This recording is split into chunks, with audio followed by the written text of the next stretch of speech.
بسم اللہ الرحمن الرحیم۔ شروع اللہ کے نام سے جو بڑا مہربان نہایت رحم والا ہے۔ سندنا و مولانا محمد صلی اللہ علیہ وآلہ وسلم۔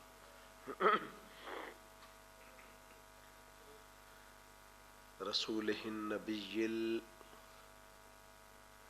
الامین الحنین المکین الکریم الرؤوف الرحیم۔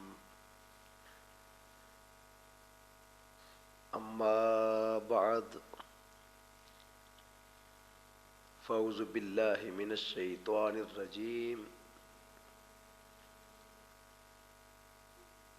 بسم اللہ الرحمن الرحیم۔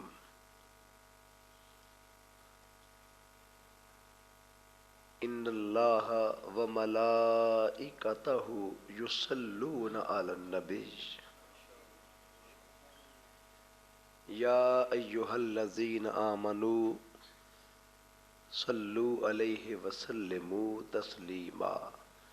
پڑھیے الصلاۃ والسلام علیک یا سیدی یا رسول اللہ وعلی آلک وصحابک یا حبیب اللہ۔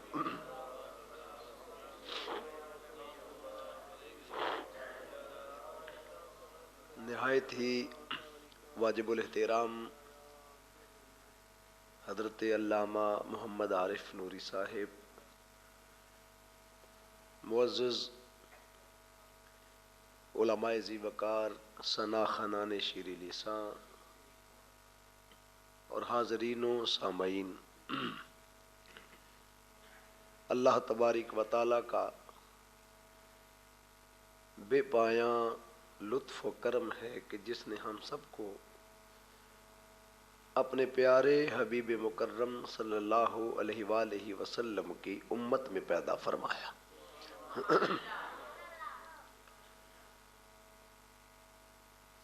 پہلی بہار کے پہلے دن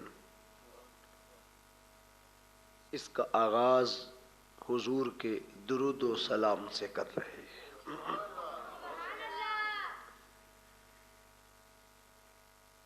کیونکہ رل کے پڑھو درود اج سرکار آ گئے، دنیا تے دو جہاناں دے سردار آ گئے۔ درود و سلام کے ذریعے حضور کو ویلکم کرنا، کیا کرنا بولیے؟ ویلکم کرنا۔ آمد مصطفیٰ صلی اللہ علیہ وسلم، حضور کی آمد پر، حضور کی تشریف آوری پر، آقا کے تشریف لانے پر اور مہمان خصوصی بن کے آنے پر حضور کو درود و سلام کے ساتھ ویلکم کرنا، یہ سنت خدا ہے اور صحابہ اکرام رضوان اللہ علیہ مجمعین کی بھی ادا ہے، ملائکہ کی بھی ادا ہے، اور یہی ادا قیامت تک خدا نے اپنی سنت کے طور پر پیش فرما دی۔ حضور کو اہلاً و سہلاً مرحبا، آمد حضور کی تشریف آوری پر آقا کو ویلکم کرنا درود و سلام کے ساتھ، یہ سنت خدا ہے۔ کیا ہے بولیے؟ سنت خدا ہے۔ حاضرین عزیز احتشام، اسی مناسبت سے میں نے مناسب سمجھا کہ آج چونکہ پہلا آپ کے ہیلا کا بھی پروگرام ہے، محفل میلاد النبی صلی اللہ علیہ وسلم اس ماہ ربیع الاول شریف میں آغاز ہو رہا ہے، تو ہم آقا کے درود و سلام سے آغاز کریں۔ آپ شروع میں نہ ڈالیں، بس آپ شروع میں نہ ڈالیں، جب طلب پڑے گی تو آپ ایک گھونٹ بس ڈال دیں دوران خطاب، یہ ٹھنڈا ہو جائے گا، فائدہ نہیں۔ قرآن مجید فرقان حمید کی ایک معروف آیت کریمہ درود و سلام سے ریلیٹڈ، جسے آپ نے ہزاروں بار سنا بھی، پڑھا بھی، ہر اصالہ ثواب کی محفل میں یہ آیت پڑھی جاتی ہے، ہر خطبے میں، ہر جمعہ پر، اکثر بیانات میں آپ یہ سنتے آئے پڑھتے آئے، مگر مجھے بھی عرصہ ہو گیا آپ کے گاؤں میں آتے ہوئے، اس آیت کریمہ سے آج 2-3 نئے نکات میں نے آپ کی نظر کرنے ہیں، اللہ ماشاء اللہ کو چھوڑ کر شاید یہ نکات آپ نے پہلے زندگی میں نہ سنے ہوں۔ اس آیت کریمہ سے کوشش ہوتی ہے کہ کوئی ایسی بات بیان ہو جس سے نوجوانوں کو فائدہ ہو، ہمارے عقیدے میں مضبوطی آئے، اور بطور عالم دین بلائے جانے کا مقصد بھی یہی ہوتا ہے۔ ہم تو خود کو عالم نہیں سمجھتے، علماء کے جوتوں کے نیچے جو خاک لگی ہوتی ہے، ہم اگر اس کو بھی حاصل کر لیں تو ہم اپنے لیے اعزاز اور فخر سمجھتے ہیں، مگر جو ان کی قدموں میں جوتوں میں بیٹھ کر حاصل کیا سیکھا، اس کی تھوڑی سی خیرات آج آپ کی نظر کرنی ہے۔ اللہ کے حضور دعا کرتے ہیں خالق کائنات ہمیں حق کہنے اور حق سننے کی توفیق عطا فرمائے۔ بدقسمتی یہ ہے کہ آیہ کریمہ ہم نے صرف حصول برکت کے لیے پڑھنے کے لیے رکھ لی ہے، اور اس کے اندر جو معانی، معارف، مطالب، اس کے اندر جو مدرجات ہیں اس کی طرف ہم پیش رفت نہیں کرتے۔ اس کی حقیقت کیا ہے، ریالٹی کیا ہے، اس کے اندر گہرائی کتنی ہے، اس گہرائی کے اندر پھر سمندر کے اندر ہیرے جواہرات کتنے ہیں، وہ جواہرات کتنے قیمتی ہیں، پھر وہ قیمتی جب صراف کے پاس جائیں تو ان کی قیمت کتنی بڑھتی ہے، پھر صراف گھڑ کر جب کوئی شے بنائے پھر اس کی کیا قیمت بڑھتی ہے، پھر اس کی قیمت پھر یا خدا عطا کرتا ہے یا بارگاہ مصطفیٰ عطا کرتے ہیں صلی اللہ علیہ وآلہ وسلم۔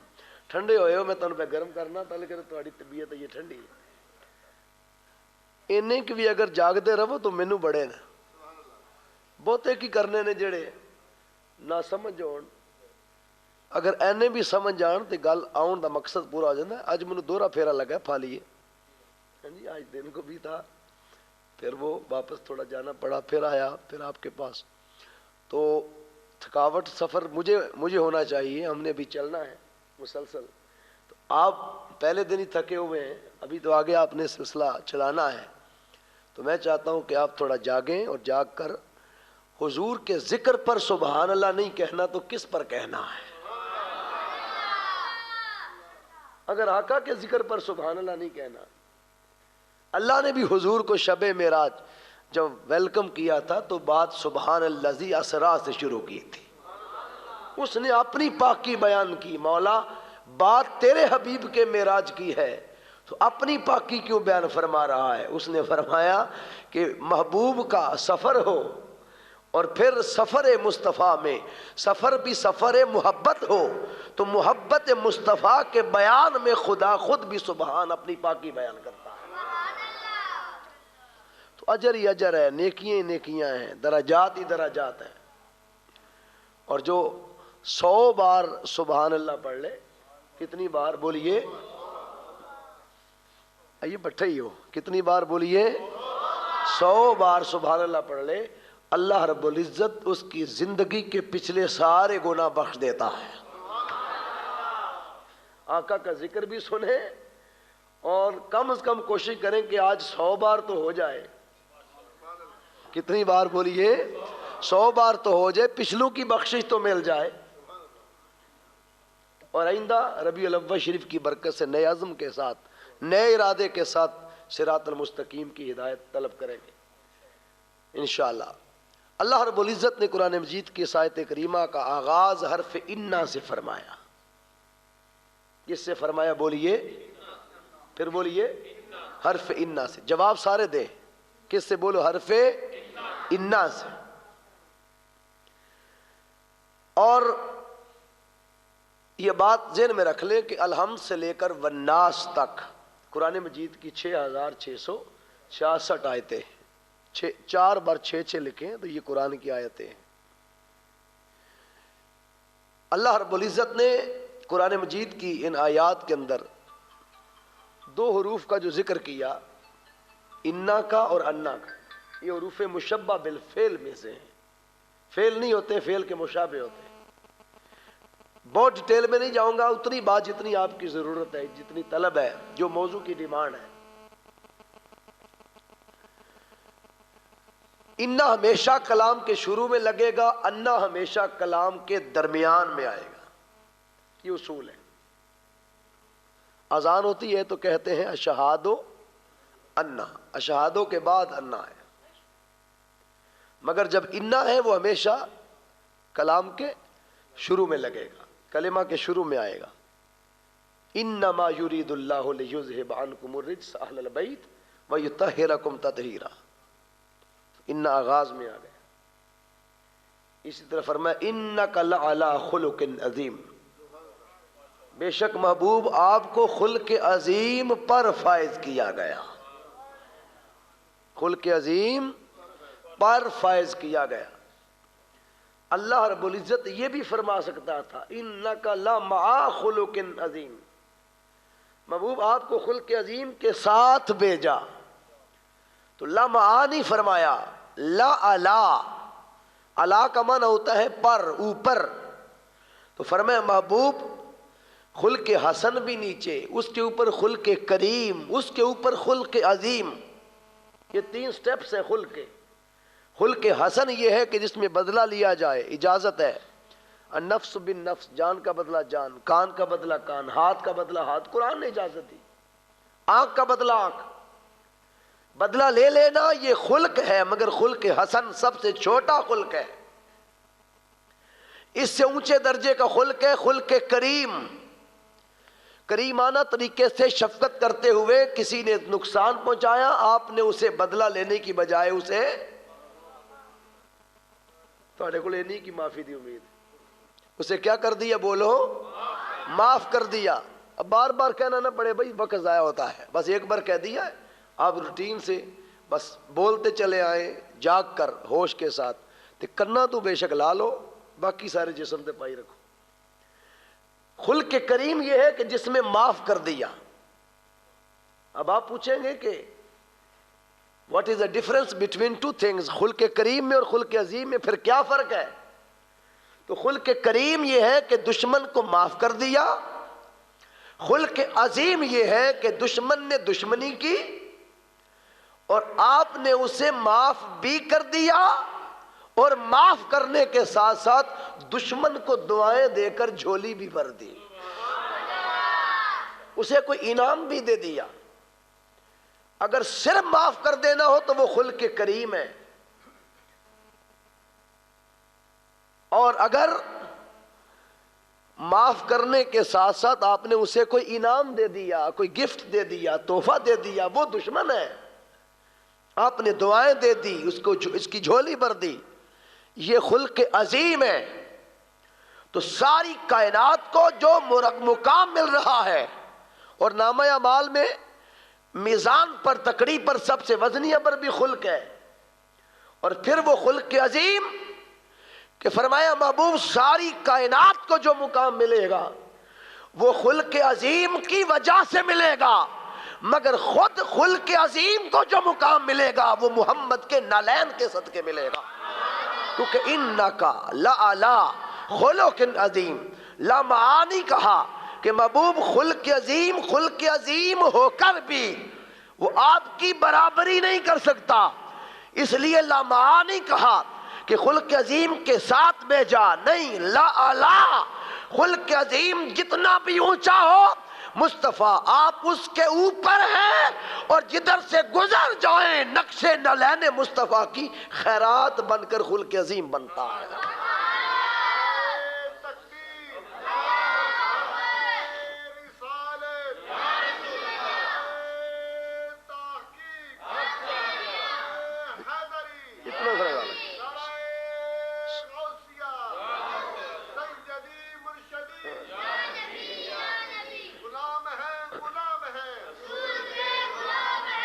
تو یہ ایک ضمناً ایک بات آ گئی، میں نے عرض کر دی، تو انا لگ گیا، انکا لعلی خلق عظیم، تو کلام کے شروع میں انا لگتا ہے، اس کی وضاحت کر رہا ہوں۔ اللہ رب العزت نے جب محبوب کے درود و سلام کی بات کی تو فرمایا ان اللہ وملائکتہ یصلون علی النبی، بے شک اللہ اور اس کے تمام فرشتے نبی مکرم صلی اللہ علیہ وسلم پر درود بھیجتے ہیں۔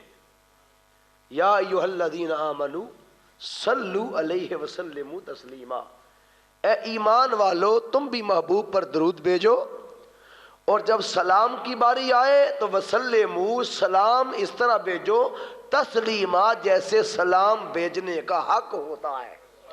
اور تاکید لگا کر اس لیے فرمایا کہ سلام کا حق یہ ہے کہ پورے اہتمام کے ساتھ، انتظام کے ساتھ، پوری توجہ کے ساتھ، پوری لگن کے ساتھ، شوق کے ساتھ، پورے محبت کے ساتھ، اظہار پیار اور عشق کے ساتھ، پورے اہتمام کے ساتھ اس کا حق یہ ہے کھڑے ہو کر ادب سے رخ مدینے کی طرف کر کے محبوب کا تصور کر کے سلام بھیجو۔ یہ ہے وسلموا تسلیما، سلام کی اشاعت کرو، دھوم مچاؤ، اور یوں پڑھو کہ جیسے بھیجنے کا حق ہوتا ہے، اور حق یہ ہے کہ عام روٹین سے جیسے ایک دوسرے کو سلام کرتے ہو ایسے سلام نہ کرنا، اس نیت سے سلام کرنا کہ سلام آپ پیش کر رہے ہیں جب آپ مصطفیٰ عطا فرمانے والے ہیں صلی اللہ علیہ وآلہ وسلم، اس لگن کے ساتھ۔ تو اس آیت کے شروع میں بھی کیا آ گیا؟ بولو حرف، بولیے نا، انا آ گیا۔ تو انا ہمیشہ کلام کے شروع میں آئے گا، اور یاد رکھ لیے کہ 6666 آیتیں قرآن کی، پورے قرآن کی بنیاد 2 جملوں پر ہے۔ پورے قرآن کی بنیاد 2 جملوں پر ہے، اور لطیف بات یہ ہے کہ ان دونوں جملوں کی بنیاد رکھنے والی ہستی مولا کائنات حضرت علی المرتضیٰ شیر خدا ہے، کرم اللہ وجہ الکریم۔ اس کی بنیاد رکھنے والے حضرت علی المرتضیٰ ہیں، کرم اللہ وجہ الکریم۔ تو وہ 2 جملے ہیں، وہ 2 جملے آج کی گفتگو میں نے آپ کو سکھانے ہیں۔ جو مدارس کے اندر بچے پڑھتے ہیں تو وہ تقریباً 3 ماہ وہ اس کی تفصیلات جانتے ہیں، 3 مہینے لگتے ہیں، مگر میں نے 5 منٹ میں وہ 2 جملے آپ کو سکھانے ہیں، مختصر شارٹ کٹ وے سے۔ پہلا جملہ ہے جملہ اسمیہ، بولو جملہ، شاباش، پھر بولیے جملہ اسمیہ۔ اسمیہ اسم سے ہے، اسم کس کو کہتے ہیں؟ نام کو، اس سے یاد رکھ لیں، اسمیہ۔ دوسرا جملہ ہے جملہ فعلیہ، بولیے، اسے فعل سے یاد رکھ لیں۔ فعل کسے کہتے ہیں؟ کوئی کام کرنا، کسی کام کو فعل کہتے ہیں۔ ایک ہوتا ہے جملہ فعلیہ، ایک ہوتا ہے اسمیہ۔ بنیاد پوری گرامر میں، ہسٹری میں 2 جملوں پر ہے۔ یہی 2 جملے آگے جا کر خبریہ، انشائیہ ہوتے ہیں، پھر ان کی تقسیمات ہے، پھر یہ پھیلتے ہیں، مگر بنیاد ان 2 جملوں پر ہے۔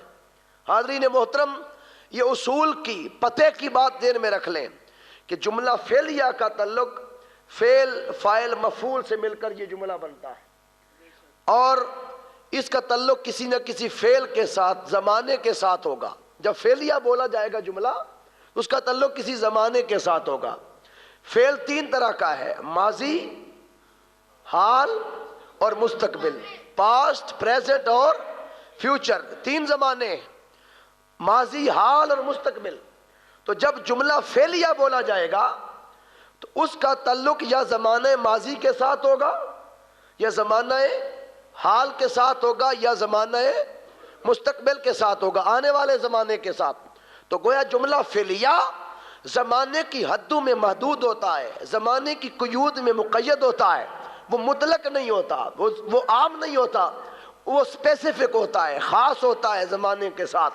اس کے اندر جب بات ہوگی زمانے کی حدوں کی بات ہوگی، زمانے کی قید کی بات ہوگی، ماضی، حال، مستقبل 3 زمانوں میں مقید ہوگا، قید ہوگا، اس کی حد کی بات ہوگی۔ مگر یاد رکھ لیں جملہ اسمیہ زمانے کا محتاج نہیں ہوتا، کبھی کبھی سارا زمانہ اس جملہ اسمیہ کا محتاج ہو جاتا ہے۔ اب جو پتے کی بات آپ کو بتانی تھی وہ یہ کہ جس آیت کے شروع میں، جس جملے کے شروع میں حرف انا لگ جائے وہ آیت کبھی جملہ فعلیہ نہیں بنے گی، وہ آیت جملہ اسمیہ بنے گی۔ کیا بنے گی؟ بولو، فعلیہ نہیں بنے گی۔ نشانی کیا ہے؟ بولو۔ آپ جب کوئی یاد کرتے ہیں تو نشانی رکھتے ہیں نا، کوئی نشانی رکھتے ہیں، آپ قرآن پڑھتے ہیں تو نشانی رکھ لیتے ہیں، یہاں سے یہاں تک پڑھا تھا. آپ کوئی کام کرتے ہیں تو نشانی رکھ لیتے ہیں کہ یہاں تک کل سیل ہوا تھا، آج یہاں سے آگے شروع کرنا ہے. پٹھے وڈن بھی جاندے ہو تو ٹک رکھ کے آندے ہو. جٹکی تہاڈی گل کر لی، ٹک رکھ کے آندے ہو کہ کوئی چور نہ پی جائے تو اگے نہ وڑ لے. ساری نشانی ہے لگی. بات ٹھیک ہے. کسی کے ساتھ تقسیم کرتے ہو تو درمیان میں کانے لگا کر تقسیم کرتے ہو، ادھر والی اس کی، ادھر والی میری. تو یہ تقسیم ہر جگہ ہے. حاضرین محترم، جب آپ کسی جملے کے شروع میں حرف انا لگا ہوا دیکھ لیں تو سمجھ لیں کہ یہ جملہ فعلیہ نہیں ہے. کیا ہے بولو؟ اسمیہ. اب قرآن کی آیتیں پڑھتے جائیں. جب آپ پڑھتے پڑھتے قرآن انا پڑھیں یا انا پڑھیں تو وہاں آپ کو میں یاد آ جاؤں کہ یہ جملہ فعلیہ نہیں ہے بلکہ یہ گرامر میں پتے کی بات، اصول کی بات، اسلوب کی بات، قرآنک لا کی بات، اتھارٹی فرام قرآن کی بات، قرآنی ورس کی بات آپ کو سکھا رہا ہوں. اور اس بات سے کوئی ریفیوز نہیں کر سکتا، انکار نہیں کر سکتا. جملہ فعلیہ زمانوں میں قید ہوگا، جملہ اسمیہ زمانے میں قید نہیں ہوگا. اس لیے اللہ رب العزت نے جب محبوب کے درود و سلام کی بات کی، آمینہ کے لال پر، محبوب پر سب سے پیاری، سب سے خوبصورت نعت خدا نے لکھی درود و سلام کی صورت میں، اس جملے کو، اس کلام کو جملہ فعلیہ نہیں بننے دیا. کیوں؟ اگر یہ جملہ فعلیہ آیت بنتی اور انا شروع میں نہ آتا اور یہ آیت جملہ فعلیہ ہوتی تو کوئی حضور کے درود کو زمانہ ماضی میں قید کر دیتا، کوئی زمانہ حال میں قید کر دیتا، کوئی مستقبل کے ساتھ خاص کر دیتا، کوئی کہتا رب نے ماضی میں پڑھا تھا اب شاید نہیں پڑھ رہا، نہیں خبر کون دے گا کہ پڑھ رہا ہے یا نہیں پڑھ رہا. کوئی کہتا حال میں پڑھ رہا ہے چلو تو مستقبل میں چھوڑ دے گا. مستقبل کی دلیل کیا ہوتی؟ اگر یہ جملہ فعلیہ ہوتا تو نبی کا درود زمانوں کی قیود میں مقید ہو جاتا، حضور کی نعت زمانوں میں محدود ہو جاتی. اللہ کو گوارا نہ تھا کہ جس مصطفیٰ کی ذات زمانے کی محتاج نہیں، اس محمد کی تعریف زمانے میں کیوں قید کر دی جائے. اللہ کو گوارا نہ تھا جس حبیب کو زمانے کی حدوں میں نہیں رکھا، مکانوں کی حدوں میں نہیں رکھا، جس نبی کی نبوت اور رسالت نہ زمانے کی محتاج نہ مکان کی محتاج، وہ لا مکان سے بھی نکل جائے، وہ زمان سے بھی نکل جائے، حتیٰ کہ جہاں پر ہر نبی کو ایک زمانے کے لیے نبوت دی، ہر رسول کو ایک مکان تک، حد تک، باؤنڈری تک لائن لگا کر رسالت کا منصب عطا کیا اور فرمایا یہاں سے لے کر یہاں تک اے موسیٰ آپ پیغمبر نبی ہیں، یہاں سے لے کر یہاں تک حضرت زکریا نبی ہیں، یہاں سے یہاں تک حضرت یحییٰ نبی ہیں. تو یوں حد بندی کی. کوئی فلسطین کا نبی تو وہ شام کا نہ تھا، کوئی شام کا ہے دمشق کا نہ تھا، کوئی اس علاقے کا تھا تو اس علاقے کا نہ تھا. ان کی نبوت زمانے میں محدود کر دی، ان کی رسالت قیود میں مقید کر دی. مگر جب باری آمینہ کے لال کی آئی، حلیمہ کے دلارے کی آئی، حضور اکرم کی آئی، تاجدار عرب و عجم کی آئی، سلطان معظم کی آئی، فخر موجودات کی آئی، سرور کائنات کی آئی، امام النبی جین کی آئی، شفیع المذنبین کی آئی، انیس المساکین کی آئی، آمینہ کے لال کی آئی، حلیمہ کے دلارے کی آئی. اللہ نے فرمایا پیارے آپ کے درود و سلام کی بات کو زمانوں میں قید اس لیے نہیں ہونے دیا اور انا لگا کر اسے جملہ اسمیہ رکھا کہ کائنات والوں سن لو، اس وقت نہ زمانے ماضی تھا، نہ حال تھا، نہ مستقبل کا کوئی تصور تھا. ایک خدا تھا، دوسرا مصطفیٰ تھا. خدا درود بھیج رہا تھا، محمد پہ بھیجا جا رہا تھا.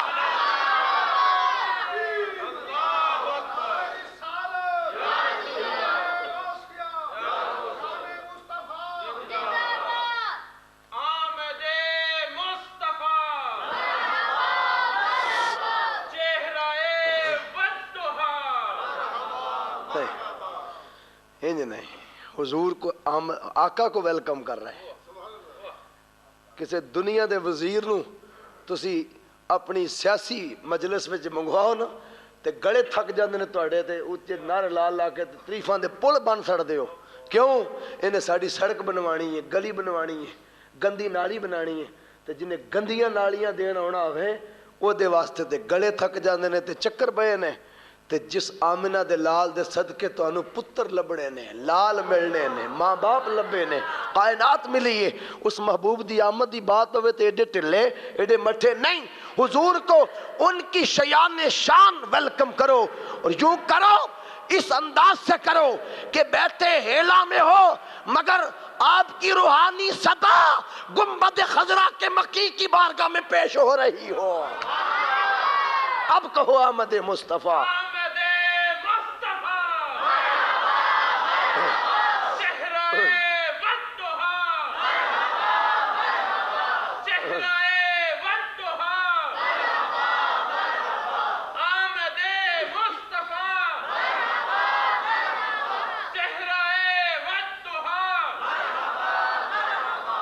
آج ٹریننگ ہے، آج فرسٹ ڈے ہے، ٹریننگ ڈے ہے. ٹریننگ ہو رہی ہے پورا مہینہ، پورا سال، ساری زندگی حضور کو ویلکم اسی انداز سے کرتے رہنا. خدا کی قسم نہ جانے قبر میں تیرا ویلکم بھی ایسے ہی ہو جائے گا. بس حضور کو اچھے انداز سے، خوبصورت انداز سے، محبت سے، لگن سے، شوق سے اپنے آپ کو بھول جاؤ ہم کہاں بیٹھے ہیں. مت بھولو، مت کسی کو یاد کرو میرے ساتھ کون بیٹھا ہے. شرمندگی ہوگی، شرم محسوس نہ کرو کہ پتہ نہیں کوئی کیا کہے گا. کوئی کچھ نہیں کہے گا. وہ کہتا ہے میرے محبوب کی بات آئے تو میں نہیں شرماتا، تم کیوں شرماتے ہو؟ حبیب کی بات کیا کرو، اس انداز سے کیا کرو کہ پھر بارگاہ مصطفیٰ میں تمہاری رسائی ہو جائے، قبولیت ہو جائے. رسم ادا کرنے نہ آیا کرو، آقا کی محافل میں رسم ادا نہ کیا کرو، رسموں سے بالا تر ہو کے آیا کرو. اگر رسم ادا کرنی ہوتی خدا بھی اس جملے کو فعلیہ بنا دیتا. بس ٹھیک ہے کوئی پڑھ لے نہ پڑھے، نہیں، اسے اسمیہ بنایا. نشانی کیا ہے بولو؟ ماشاءاللہ کیا ہے بولو؟ اب بتائیے انک لعلی خلق عظیم، یہ جملہ فعلیہ ہے یا اسمیہ؟ کیوں انہ لگ گیا؟ انما یرید اللہ لیذہب عنکم الرجس اہل البیت، یہ تو جملہ فعلیہ ہے نا. کیوں انہ لگ گیا؟ معلوم پتہ چلا کہ اگر علم ایک چنگاری مل جائے تو آپ ڈٹ جاتے ہیں، آپ ڈٹ جاتے ہیں. تو پھر جن کے سینے میں قرآن آیا ان کا مقابلہ کون کر سکتا؟ تو انہ لگا کر بتایا کہ یہ جملہ فعلیہ نہیں بلکہ کیا ہے بولو؟ جملہ اسمیہ ہے. کیوں؟ اس لیے کہ مصطفیٰ کے درود کو کوئی ماضی حال مستقبل میں قید نہ کر سکے، کوئی زمانوں میں محدود نہ کر سکے، کوئی زمانوں کی قید نہ لگا سکے. اللہ نے حبیب کی ذکر کو، درود کو، سلام کو قیود سے پاک کیا، حدود سے پاک کیا، اور پاک کر کے فرمایا اس وقت نہ زمانہ ماضی تھا، نہ حال تھا، نہ مستقبل تھا، نہ بھی زمانہ پیدا ہوا تھا، نہ زمانے والے پیدا ہوئے تھے. حتیٰ کہ اس وقت آفتاب کی نور افشانیاں تھیں، نہ کلیوں کی تبسم آرائیاں تھیں، مہتاب کی ضیاء باریاں تھیں، نہ کوس قزح کی رانائیاں تھیں، چرند و پرند کی پکار تھی، نہ کروٹے لیل و نہار تھی، نیلگوں آسمانی شامیانہ تھا، نہ کوئی ساقی و پیمانہ تھا، مکین و مکان تھے، نہ زمین و آسمان تھے، شگفتہ ہنجو کی کیاریاں تھی، نہ مہکتے گلوں کی گلکاریاں تھیں، نہ جمادات تھے، نہ نباتات تھے، انسانات تھے، نہ حیوانات تھے. صفی اللہ تھا، نہ خلیل اللہ تھا، کلیم اللہ تھا، نہ روح اللہ تھا. جبرائیل تھے، نہ میکائیل تھے، اسرائیل تھے، نہ اسرافیل تھے. نہ موت تھی، نہ حیات تھی، نہ عرش تھا، نہ فرش تھا، نہ لوح تھی، نہ قلم تھا، نہ جنتیں تھیں، نہ حوریں تھیں، نہ غلماں تھے. کائنات کے اندر کسی شے کا ابھی وجود نہ تھا تب وہ صانع تھا، یہ اس کی صنعت تھے، وہ قادر تھا، یہ اس کی قدرت تھے،